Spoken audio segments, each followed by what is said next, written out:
Do you believe that the Gentiles, the Goyim, will one day become the slaves of the Jews?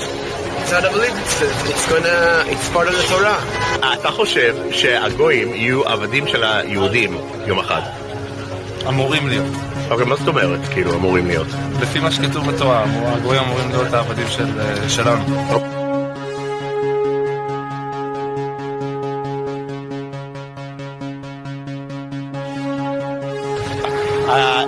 האם אתה מאמין שהגויים יהיו עבדים של היהודים יום אחד?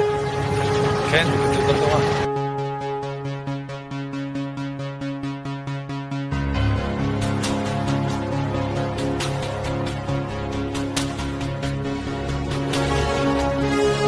If you are a Noahide, meaning you don't believe in Jesus or any of that other garbage, you don't believe in any other false religions, false idols, any of that stuff, no idolatry, if you believe in the God of Abraham, Isaac, and Jacob, and you live by the 7 Noahide laws, guess what? You have a place in the world to come. That's as simple as that, okay? If you do not keep these 7 laws, you should be killed in this world, and you will not have a share in the world to come. Idol worshipping, death penalty for Jews and non-Jews. Breaking Shabbat, death penalty for Jews, no penalty for Goyim. They're not allowed to keep Shabbat. Stealing for a Jew has to pay double. Stealing for a Goy, death penalty. Jew eats an animal that is alive, moving in a plate, like the Chinese do. He gets a punishment from the Torah, but no death penalty. If a Goy eats a mouse that moves in a plate like the Chinese do, with the soy sauce, like this, is moving in a plate, death penalty for the Goyim, for something like that.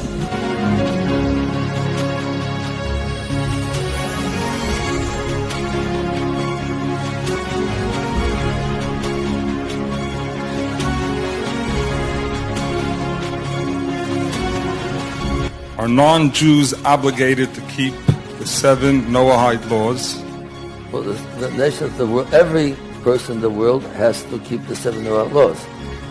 The Torah said, the Gemara said, and in many other places, if a person keep mitzvah tzitzit, if you're wearing tzitzit every single day, you're going to have 2,800 slaves.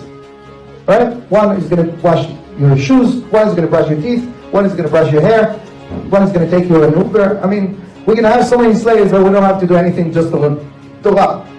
So the rest of the Goyim will be disappear from the world if they didn't do mitzvot, the 7 mitzvot of Noah.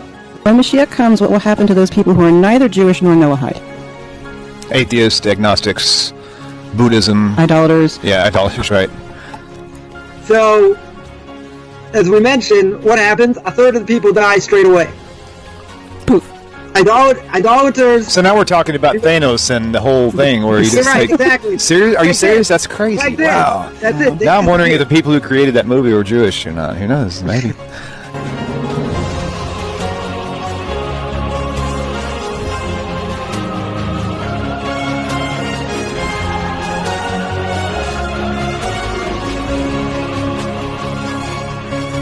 Hashem is speeding up the process of redemption. We know that the Lubavitcher Rebbe himself told us that we are in the last generation of exile, the first generation of Mashiach. This was said over 30 years ago. So imagine how much closer we are right now. When we take this into our hearts, we're going to get excited and we're going to realize that all of the events that are actually taking place in the world right now are a sign of Mashiach's coming. Number 2, it's permissible to cheat non-Jews by withholding their wages. The Talmud states, as for one who withholds the wages of a hired laborer, for a Gentile to do so to another Gentile, and for a Gentile to do so to a Jew is prohibited. But for a Jew to do so to a Gentile is permitted. Number 3, it's permissible to cheat non-Jews by not paying back loans from the non-Jews. This is also in the Talmud. Abrogating a loan owed to a Gentile is permitted because it doesn't actually entail taking money. Number 4, it's permissible for courts to trick non-Jews in favor of Jews. Here, the Talmud mentions the rabbis disagreeing, right? There's a disagreement. You can read the passage on the slide, but basically Jewish judges should try to find some excuse to make sure the Jew wins the case over the non-Jew. In the Torah, there's no such thing, freedom of speech. You don't let Nazis talk. You don't let infidels talk. There's no such thing, freedom of speech. Freedom of speech is for Moshe Rabbeinu, for the Chachamim, for the rabbis. The wicked people, you don't let them speak.